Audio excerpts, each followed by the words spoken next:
धरानका हुनहार अभियानकर्ता राजेश खिम्दुङ सायद धरानभरि र अन्य बाहिर ठाउँमा पनि राजेश खिम्दुङ भनेर नचिन्ने कोही पनि छैन र उहाँले साँच्चै नै जनताको काम आफ्नो सबै कुरा छोडेर निरन्तर उहाँ जनताको काममा नै भौतारिराख्नु भएको छ र उहाँ चाहिँ एउटा जनताको लागि केही गर्छु भन्ने आज धरानमा उहाँले एउटा तहल्का नै मचाइराख्नु भएको छ ताकि भानुचोकमा उहाँले यो बरहा अथवा विभिन्न सहकारीहरूले जुन ठगेका कुराहरूमा र ठगिएका जनताहरूको पक्षमा उहाँले आफ्नो बहस र आफ्नो अभियान चलाइराख्नु भएको छ र हाम्रो झम्का भेट भएको छ र यो चाहिँ हाम्रो अन्तर्वार्ता भन्दा पनि यो गफ हो।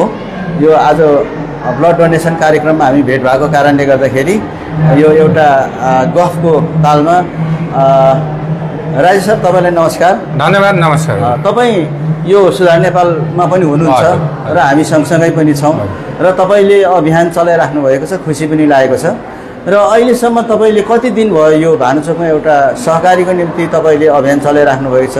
धेरै पहिलादेखि सञ्जालहरूमा देखिन्छ। मोटामोटी अहिले कति दिन कति महिना वर्ष भयो तपाईँहरूलाई के थाहा छ? हिसाब किताब राख्नु भएको छ कि छैन होला?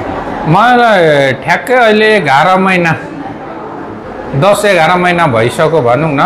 कार्तिक मङ्सिर 2081 साल मङ्सिर 18 गतेदेखि चाहिँ हामी निरन्तर अभियानमा छौँ कि सहकारीको पैसा फिर्ता गर भनेर।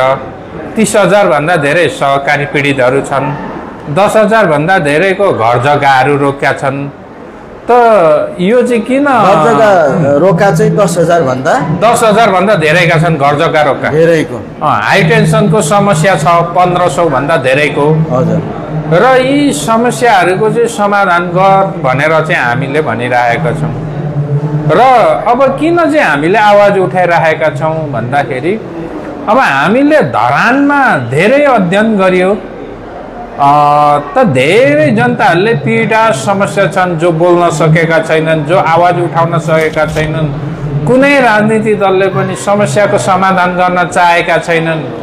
अब बोल्ने कसले त भनेर अब हामी बोल्नुपर्छ भनेर चाहिँ हामीले उठाएका छौँ। र अब यसमा चाहिँ किन हामीले चाहिँ उठाइरहेका छौँ भन्दाखेरि यो देशमा चाहिँ अधर्म र असत्यको जित हुँदै गइरहेको छ र सत्यको हार हुँदै गइरहेको छ।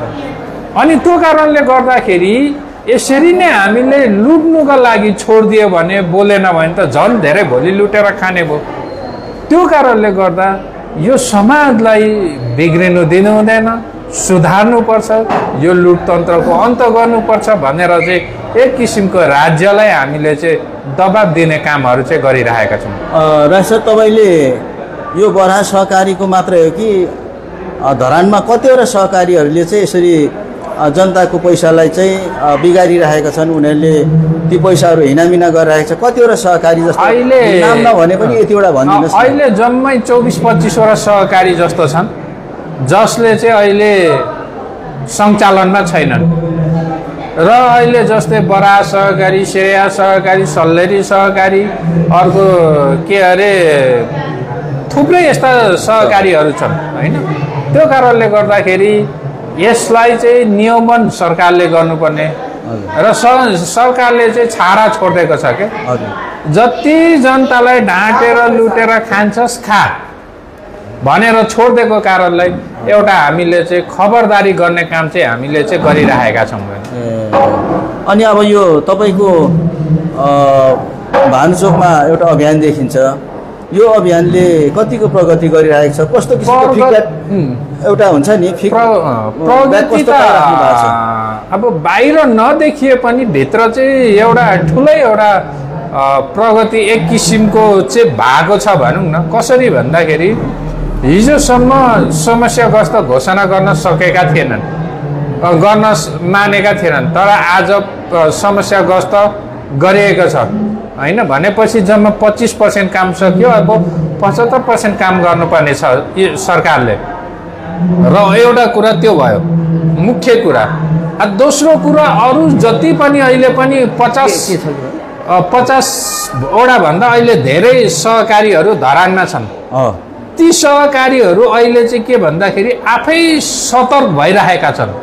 अब चाहिँ जनतालाई ढाँटेर लुटेर खानु हुँदैन रहेछ है। अब चाहिँ जनताहरू सचेत भए, बोल्न थाले, कराउन थाले भनेर उनीहरू सचेत भइसकेका छन्, डराइरहेका छन्। सही बाटोमा हिँड्नुपर्छ भन्ने एक किसिमको उहाँहरूमा आभास भइरहेको छ। नभए हिजो हामीले नबोलेको भए नेपाली जनताहरू त धराने जनताहरू त बोल्न सक्दैन, अझै ढाँटेर लुटेर खानुपर्छ भनेर उनीहरूको चाहिँ मनोबल बढ्दै जाने थियो।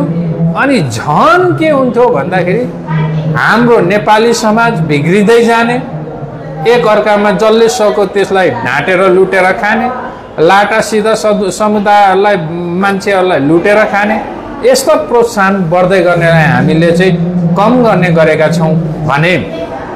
अर्को कुरो भनेको जस्तै अब यी समस्याहरू धेरै छन्। हाई टेन्सनको कुरा उठाएका छौँ।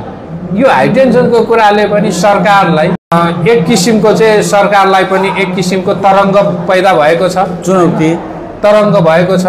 र अर्को कुरा भनेको जुन एयरपोर्टको नाममा घर जग्गाहरू रोका भयो त 20-25 वर्ष भइसक्यो होइन, 20-25 वर्ष भइसक्यो।